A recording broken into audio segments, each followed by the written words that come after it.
Stay for me, a little family for me. You know I love you for me. Please stay with me, stay with me. Oh, a little family for me. You know I love you for me.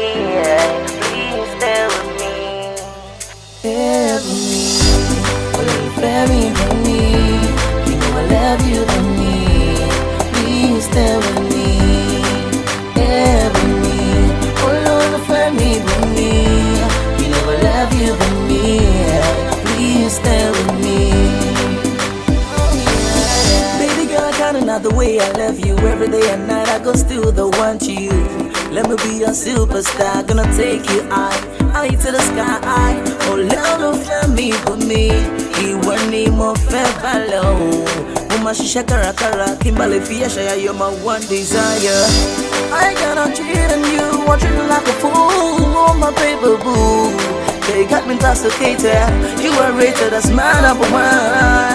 I cannot cheat on you, want you like a fool, oh my baby boo. They got me intoxicated, you are rated as my number one. For me, I love you for me, please stay with me. Me, for me, you know I love you for me. Please stay with me. Pretty angel, you are just like a mirror. Your reflections, I say they're everywhere I go. With you, I can rule the world, and therefore more. Can I do without you for me? I'm your friend, I cut me in. I found you fascinating, your love is captivating. Check your ratings. I cannot cheat on you, want you like a fool, oh my baby boo. A very warm welcome to all our listeners around the world. You're welcome to the Tokunbo Fernandez show, a show that promotes the true life and success stories of African and Caribbean achievers around the world. So if there's a product or initiative you wish to share, feel free to give us a call. The number is 0788 280 9005. That number once again is 0788 280 9005. Or you can visit our website at www.tonyfernandez.co.uk. It's all about promoting the true life and success stories of African and Caribbean achievers doing amazing work around the world. And we have some amazing guests every single week for the rest of the year doing great stuff. Also watch this space for our community awards taking place in West Yorkshire next month, as well as the Black History Month celebrations taking place at the UK House of Parliament later this year. And today we're joined in the studio by a very amazing man who is making a big difference in many communities in London and also in different parts of the world. He attended the Yaba College of Technology, where he studied urban and regional planning, and was also the president and chairman of the standing committee of the Students' Union there. Also a graduate of law from the University of East London, and he has had a very, very profound entrepreneurial and political journey in Nigeria and here in the UK. So he is contesting for the Mayor of Newham Borough. For many people around the country who don't know about Newham, it's in East London. So it's a profound pleasure to have on the very first time Mr. Simon Ademolake. Welcome to the Tokunbo Fernandez show. How are you today? I'm very good. Nice to meet you again, Mr. Fernandez. It's a pleasure to be on your program. I watched a few of them, not fully, but I've been seeing the adverts and all that. But to be here live with you is really a great pleasure. Thank you. It's a pleasure to have you here. And I'm sure our listeners living in different parts of the world are very curious to know a bit about yourself, your background, and most importantly, the things you're most passionate about in life. Yeah, thank you very much. Like you've mentioned my name, Simeon Ademolake. Of course, I'm a Nigerian citizen by birth. Came to this country, London, 1991. And when I came, it was with intention to stay for only 10 years and go back, but things changed. So I've been here for about 30 years now. And because of 30 years, of course, quite a number of things have happened. And I thank God that most of these things are good stuff. Challenging stuff I also had it, but we thank God because God has given us the grace to triumph over those challenges. Of course, I've been involved in few things. In fact, back in my friends would say, Simeon, it's better for you to tell us what you haven't done. That would be quicker than what you have done. So I've tried a lot of stuff, in area of quite enough. Somebody said I should open a site called everythinggoes.com. That kind of a thing. I tried quite a lot of stuff. I'm a pastor of a church. I'm a fashion designer. I can make suits. I can stitch properly. I have a training school. I can do carpentry. I can do electric work. I'm involved in real estate. I'm a pastor of a church. And of course, I'm very political from very young age. I was born into a political house. My dad was very active in NPN with Chief MK Abiola and the rest of them. We are hailed from Abeokuta, so that's hence my name, Ademolake. This is Alke of Abeokuta. So I very much involved in politics, even up till now back home and here. But I was privileged to be associated with a party called Christian People's Alliance. Yeah. And I was mentored by a gentleman called Alan Craig. And of course, he recruited me into Christian People's Alliance and encouraged me to stand as a councillor in 2006. Of course, I did it, and God made it possible for me to be elected. And my election was very profound. I became the first Black Christian Democratic councillor in UK. And that was very interesting because, of course, I never knew such position is available or anything until I got elected. And of course, I went to University of East London. I studied law, and I've used the law to assist. And possibly you will see in my profile that there was a case between myself and London Transport in terms of parking tickets. And through that case, we were able to change the law of this land. It's because of myself that every parking attendant must have a camera so that there will be transparency in the parking law. So of course, we've done quite a lot. Of course, I became a member of Redeemed Christian Church of God in London, and I served under Pastor Shola Folalade, who also made me a pastor. When he saw, he said I should go and start a church. I've been a pastor of a church for 12 years, which is called Harvest Chapel. And at a point in time, I was also a director with the Nigeria High Commissioner, Dr. Christopher Okolade, who felt that I should be a director in his company. Presently, of course, I'm a director of El Salem Homes in Abuja, and I have my own property company in Abeokuta, which is called Mercy Homes. I think I should leave it as that, so we don't take all the time for introduction. Thank you. Thank you so much. And it's so profound and interesting because I was having a read of your bio and one of the things which really struck me was your ability to think outside the box as an entrepreneur. So I'm sure our listeners will want to know as well, how and when did your entrepreneurial journey start here in the UK? Wow, thank you very much. Well, it was not planned, I would say. It wasn't a planned thing at all.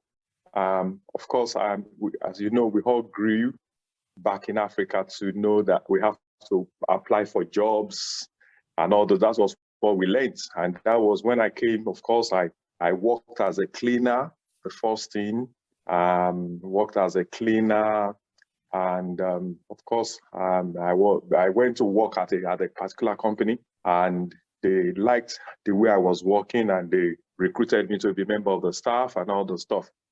But I remember that there was a particular time, of course, in course of my journey, I was born in CNS Church, which is Cherubim and Seraphim Church, White Garment.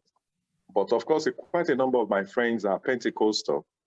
And I remember that they've always been asking, they invite me to churches and I go and everything. But at a point in time, I decided that, okay, I'm going to join the Pentecostal thing. So the very first church I went, I was shocked to see the number of people that wear suits. I thought, what? This is a lot of people wear suits here. You know, of course, I think I came with one suit from Nigeria, and that suit was not even suit, it was sewn in Nigeria. You know what the quality would look like. You know, wasn't good at all. So when I got home, I was speaking to my sister's friend, who I was staying with at the time. I said, Auntie, where would I get suits? The church I went to, they wear suits. So she said, oh, I don't know, because I know you're so fashionable, but I'm going to take you to one gentleman that I know sells suits. So she took me to this man who happens to be a Jewish man. His name is Mr. Weissman on Commercial Road. So when we got there, Mr. Weissman, of course, he said, yeah, go and pick all the suits that you wanted. So I picked some suits. And when he came out, he said, this is quite a lot of suits. You know, I bought, I think, about 12 suits on that day. He said, this is a lot of suits. What are you going to be using this type of suits for? I said, for church.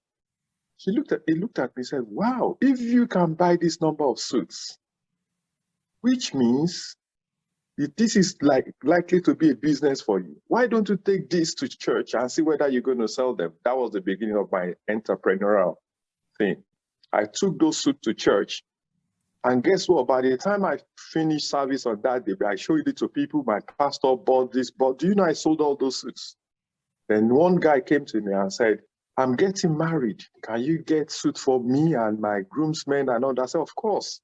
I went and that was it. I made more money from suit selling that month than my salary that I was getting from London Underground. And that was the beginning. So I started selling suits, calling people and all the stuff.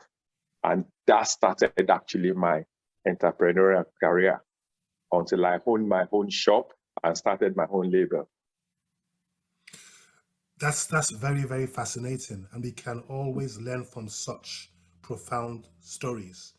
Now, we're very proud to say that you're going to be contesting for the Mayor of Newham in East London. And our listeners will also want to know, how did your political journey also begin? And what are the political achievements which you as a person are most proud of? Thank you very much.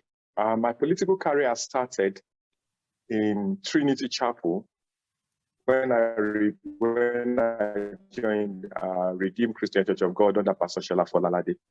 Pastor Shola is somebody that preaches a lot about dynamism, leadership, and all that. So, of course, I'm that kind of person that when I hear people preach, I don't just hear it. I want to do what they say. There was a particular time he preached about having influence within the community. And in course of that month, because when he preaches like that, he will do something practical. So he brought a gentleman to the church who happens to be a political leader of Christian People's Alliance to come and talk to us. So when he came to us, that was how, because he knew, Pastor Shola was aware that I was very political back in Nigeria. He said to me, Simeon, why don't you speak to this gentleman about, I said, you know what, I really don't want leadership role at the moment, that kind of a thing. He said, but just go to the meeting. I went to the meeting. I was put on that because I started education, that started education, what's it called then? Charity. So they put me in the education committee. So, and I was chosen to be the spokesperson for that committee within the meeting. So as I spoke about education passionately, the gentleman came to me and said, do you know I'm very concerned? I told him, no, I wasn't going to be. Anyway, that was how it started. Then, of course, I spoke to my family. This is initially they said, no, this is too much. I don't think that, but eventually they accepted. So, and that was it. I stood, and by the God's grace, we got elected as councillors, myself, Alan Craig, and Dennis Stafford, three of us. I was the only Black person there. And the amazing thing is the fact that where we were elected is in Canning Town South. The history of Canning Town South has serious, what's it called, tribalism and segregation against the Black people. Very much so. It's like South Africa. You know, it's like everything that has to do with Black is no. Now, when I stood, even Alan Craig told me that it is not possible for you to win here, Simeon. So don't be expectant, because because we don't want you to be disappointed. Racism in Canning Town South is astronomical, and no, I know they will not vote Black. So I went with the mind that there will not be winning. So, but can you believe that I defeated Labour where Labour started from? Keir Hardie was the first Labour MP in United Kingdom. I defeated Labour in Keir Hardie Estate. The church where Keir Hardie was a minister is Methodist Church. It's called Keir Hardie Methodist Church. It's still there today. But I became a councillor in that place where Labour Party started from. That is where I, from Nigeria, a Black man, defeated them. So it was very shocking and surprising. And of course, I'm a massive campaigner when it comes to supplementary education for our children. I've campaigned all my life over supplementary school. I believe education system is good, but the hours that children are not doing anything has to be used, cultivated, in order for them to be at least understand the fact that no time should be wasted. So really, for instance, they just finished classes now. It's supposed to be holiday. But when I just finished with them, they finish 6:30 to go home. Do you understand? So they have breathing space, but it's around education. So I'm a massive campaigner when it comes to supplementary education. So the first thing I did when I became a local councillor was to move a motion, even though I was an opposition, I moved a motion that supplementary school should be seen as a complementary to the mainstream school, and that the council should support supplementary school.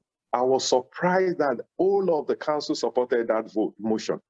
And if you know the nature of Labour Party, they are very, very segregating. They would never support opposition motion. They would never. But this time around, it was a very successful. And apart from that, I served on the children committee in the council. So I visited quite a lot of schools, and I was observing how our Black children are doing, how the Asian children are doing, how the white children are doing, looking at the differences. Why is it that we're a bit backwards in Newham, and the white guys and the Asians are moving forward, and that kind of a thing. And that really informed a lot of things that I've done in terms of ensuring that we bring majority of our guys to come into this project. And apart from that, I'm very interested in people. I love to help people, to support people. And, you know, I do mobile surgery. I don't allow people just talk to me. No, I do mobile surgery. So I'll be in a particular place in a locality. I'll tell the people to come and meet me there so that we can look at their problems and solve it. And I think that is what actually is the help that you offer to the people that actually helped my political career the more. And you know, it not start from London here. It started from Nigeria, so it was quite easy. I hope that has your question. It does, and we're proud of the legacies you create, especially when you share that experience in Canning Town. I mean, what did that teach you as a person? Because even in places like Poland and Slovenia, we've had Black political statesmen who have created legacies in those countries. What does that teach us as Black people? Nothing is impossible. Make it, just take it. I mean, try. I wrote something down this morning. I said, I will not stop trying until I die. So it's all about consistency, and consistency has taken you a very long way in life to create legacies. And we hope that in a few weeks' time, we will be celebrating the new mayor of Newham. First and foremost, what prompted you to make this decision to contest for the mayor of Newham? And I'll also like you to take a few minutes now, because we're coming to the end of the show, to tell our listeners around the world why they should vote you as the new mayor for Newham. Thank you very much. What prompts me to actually stand as mayor of Newham is the fact that at the moment, Newham is going through quite a lot of challenges. I've been in Newham for 30 years. The standard of living in Newham is dropping at very serious and alarming rates. And I felt that it's important for us to start to do something practically to make sure that there is a change. Newham, if you have statistically, Newham is the second poorest borough in the country. And it has been like that forever. Now, we've never had any mayor. There's never been another mayor in this borough until last election, when Sir Robin Wills was removed and we have another Labour. So it has always been 100% Labour seats here. Until, of course, we defeated them with just very few of us. You know, they've never had opposition. Now, what I can say certainly is the fact that Labour Party have no formula of taking us out of the poverty strata. Why? Because, of course, they've tried it for almost forever. They've tried it generationally. We've all been second, second to the list at the bottom of the league. Prosperity is nowhere to be found. Is it possible for us, for this borough to be prosperous? The answer is yes. But how could it be possible? Of course, it's by learning from prosperous boroughs like Richmond, like all this. But because they are conservative, Labour borough will never want to even tap from anything that they do. They believe, no, they were different. So as a result, we continue to wallow in poverty. If you check the mortality rate during the COVID, Newham had one of the greatest mortality rates. Why? Because the borough is dirty, the houses are bad, the waiting list is long. The children in Newham, they are not achieving. And I work with children. I've supported over 4,000 children in this borough. The project I run is £2.50 an hour. Parents cannot even pay that. So some of them I have to pay from my pocket. Now, it's not because the standard is very poor. Work is not there. They are taxing people. Parking restrictions, everything. Do you understand? So if you listen to family, the agony is much. Now, what is the way out? The way out is, number one, we need alternative. We need another person that can challenge them, that can push them, that can speak for the people. Because every member of Labour Party councillors, they are always looking for position. They want to become cabinet member because they will get more money. So they cannot challenge the mayor. The mayor is executive mayor. It's different from every other borough. The executive mayor in this borough handles everything. She's an executive mayor. It's a very powerful position. She's got the budget. She's got everything. Other mayors in the other borough, they are just political appointees. Do you understand? They are just within there. But this is different. It is an executive mayor. The mayor of this borough have the budget. She determines everything. You understand? I think there are 2 boroughs in the whole of London that have executive mayors. Now, whatever mayor says is final, and this borough is becoming completely ungovernable. In the fact, not that the mayor just does what she likes. So, for that reason, I felt that no, the most important thing is for us to do what we've done before and see whether we can. Because even if we do not win this election, of course, quite a number of things I'm going to write in the news because I have press hearing now. I will speak up for the people. We will let them know that, listen, there is an opposition. So for the alternative, if we have alternative, we know that things will get better. Of course, they will not be complacent anymore. There's a lot of complacency in the council at the moment. And that is the reason why we want to do what we're doing, so that we can push this party, this Labour Party, further, so that we can get them to do what they want to do. And if God should give us the victory, then we can bring prosperity in the real sense, get people to understand that leadership is about people.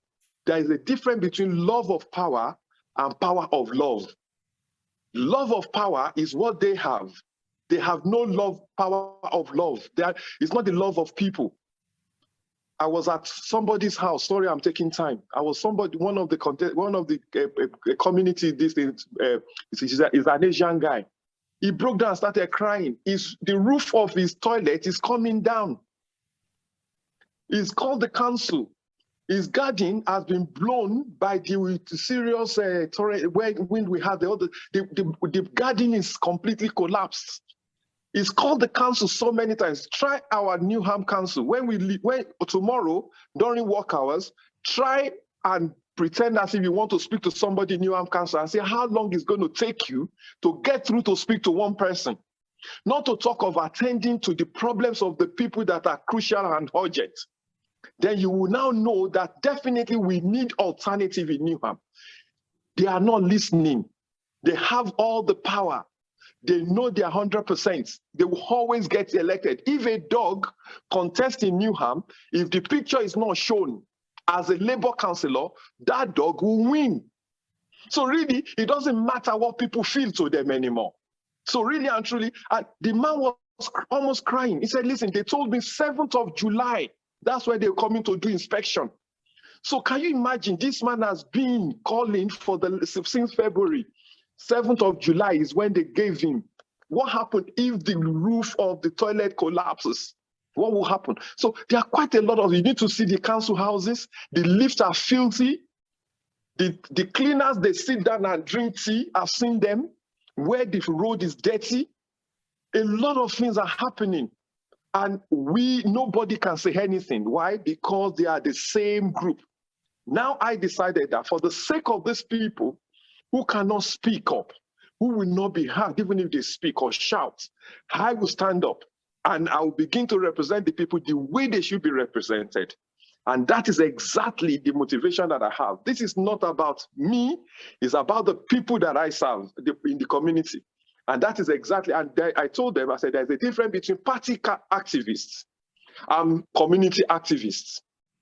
The party activists become councillors in Labour Party, but community activists are not given opportunity to serve in any respect. But I'm a community activist. I've served this community for 30 years, and I believe I can do better if I'm elected as mayor of Newham, just to represent the people and for them to know that it's possible for them to see a different type of leadership, which have open door policy, which is not bound by glass and walls. No, we want to go out to the people and get people the support and the help that they need. We want to really make sure that we improve on the commercial. A lot of roads are closed. Mr. Fernandez, you need to come to here. A lot of roads are closed. Why? They are just blocking roads for no reason. Go to Richmond, the rich places. Are they not afraid of emission? Why hand the road closed like here? Bumps are everywhere. Everything is like, you know what? Let's make it harder for them. I don't understand it. And that is the reason why I feel it is necessary for somebody who has compassion, who has empathy, who has genuine love for the people, who is not after himself, but after the growth of the people and also the success of the people, to rise up at this time, crucial time. because we pray that pandemic will not strike again, so that there will not be unnecessary deaths. Why is it that Newham will have one of the highest mortality rates in London? Because there's congestion everywhere. Waiting list here is about 12 years for housing. So people live and just live on top of themselves. And that is what we're saying, that we definitely need to have a change, not later, but now. And I hope God will give us the grace so that we can do it accordingly. Thank you. Thank you very much. And on a very final note, when we talk about leadership, when we talk about being elected, and when we talk about representation, how important is it for people to be the change they want to see in society? It's so important. Of course, they say charity begins at home. If you are not an angel of change yourself, there is no way change will come. And enough of us, it's good for us to pray. It's good for us to go to night vigil. But it is very important for us to take practical steps, because that is the only way we can bring the change. A lot of people believe that politics is for other people. But the important thing is, politics is one of the most important to bring a change. So that change has to come through your votes, through your decision, through your being involved, not walking away from. So I think prayer will get it done. So in order for us to get this that I'm talking about, is important. This is a movement. This, what we're doing now, is a movement. This is a different party. This is a Christian party. And we're not calling just the Christian. What we're saying to the people is we're going to give them the Christian love. Not that we want to, this Christian love, different compassion. So really, we need a new agenda. We need a new motive. And we want people to embrace that. Because if you are not if you are not the change that you want to see, that change will never happen. Because it takes majority to bring the majority to change before the change can be seen and be felt. And that is my submission. Thank you. Thank you so much. And we look forward to the celebration of a new legacy in a few weeks' time. And keep up the amazing work, sir. And we'll catch you soon. Thank you very much, Mr. Fernandez. It's a pleasure to have been on your program. Thank you. Thank you.